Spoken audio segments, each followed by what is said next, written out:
Salvage cars from Copart auctions. Many YouTubers make videos rebuilding these cars and claim they've hit the jackpot for the secret of buying cars cheap. So I bought a salvage truck and I'm gonna fix it up, and I'm gonna give you a full engineering breakdown of why this car is salvage and if it's even worth repairing.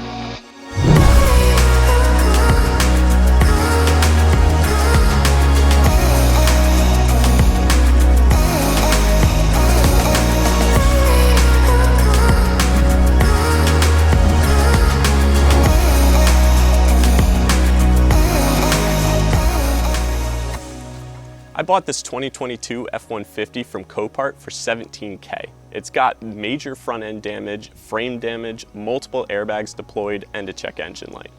So, did I get a really sick deal? Or is this just a very expensive mistake?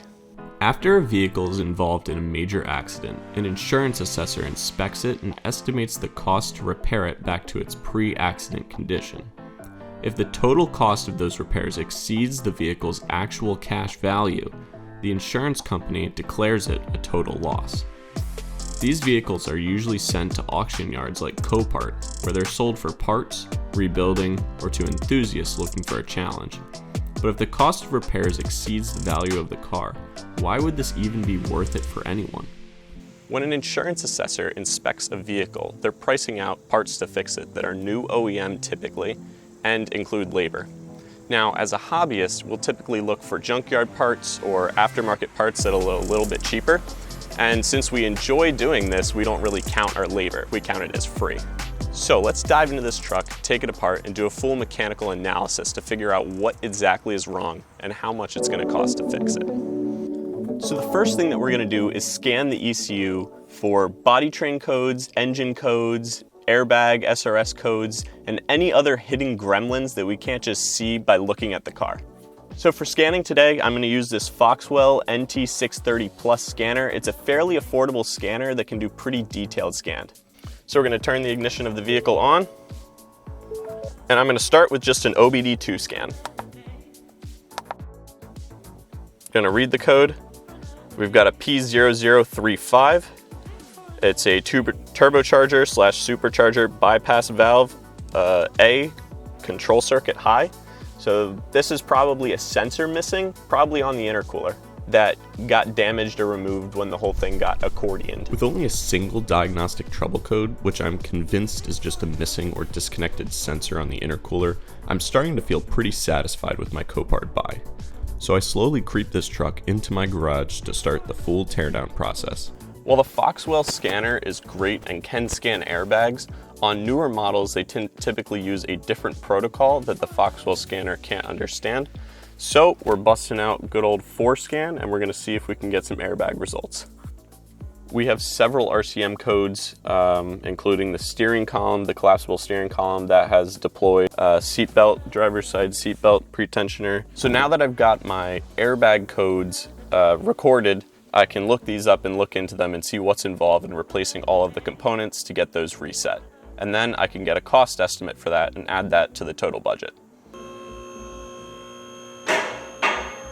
When I originally priced out this vehicle, I budgeted about $10,000 in repairs.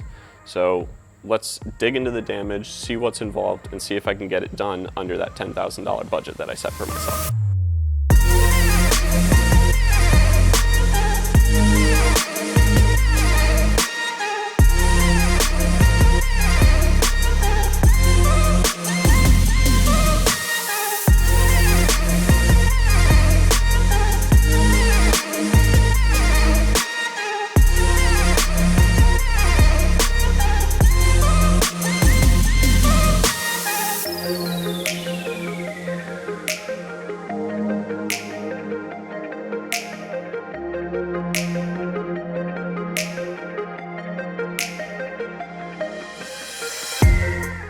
The truck is now apart and I inspected it, and we have a slight issue. I was really confident that I could get these repairs done for about $10,000, but I grossly underestimated one thing. So with every rebuilt car that I've done so far, there has been some sort of surprise. In this case, it is this section. So I thought that these front frame horns were just tweaked a little bit, and I would be able to straighten them out, pull them straight, and then cut and weld a new section on, just get these replacement horns. It turns out that this whole frame has significantly pushed and shifted all the way back to behind the axle. So this whole front frame section is about $2,500 from Ford.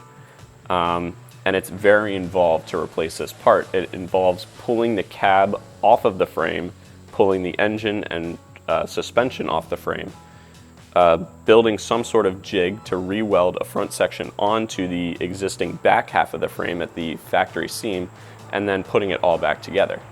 So let's go through a complete list of the damages, the repairable parts, the replacement parts, the sourcing, and everything else we need to get this truck back on the road in 30 seconds. Starting off with the mechanical damages, a new lower front frame section, lower tie bar, upper frame rail, possibly also on the passenger side as well, upper radiator support, grille with shutter, radiator, intercooler brackets, AC condenser, front bumper assembly, parking sensor wire, driver's headlight, intercooler pipe adapter, which will resolve my P0035 code. For airbags, wheel bag, 2 seat bags, knee bag, 2 curtain bags, impact sensors, clock spring. What will I repair? Seatbelt retractor and pretensioner, seat upholstery, collapsible steering column, RCM reset, fender, driver's side door. I'll be going into much more detail in future videos about the damages, these repairs that are needed, and what's required to make those repairs. But I wanted to give this outline for a simple cost estimate for how much this was going to be to fix this truck. Some of these are target costs, and I'm always going to try to beat these targets. So I'm going to be going through Facebook Marketplace, I'm going to be going to junkyards and to eBay to get the best deal on the parts possible to make fixing this truck worthwhile. With a clean title, this truck is worth about $50,000. However, with a rebuilt title, that drops to around $30,000. Once I put in all of the repairs into this truck, I'm going to be right at about $30,000, not including labor. So is it really worth it for me to repair this truck? Well, if I was flipping it, definitely not. But for a guy looking for a $50,000 truck for $30,000, it might be worth it for me. So if you guys enjoyed this video, please let me know by subscribing and leaving a comment with your thoughts below. And stay tuned, because in a couple weeks we're pulling the cab off this truck to weld in a new frame section.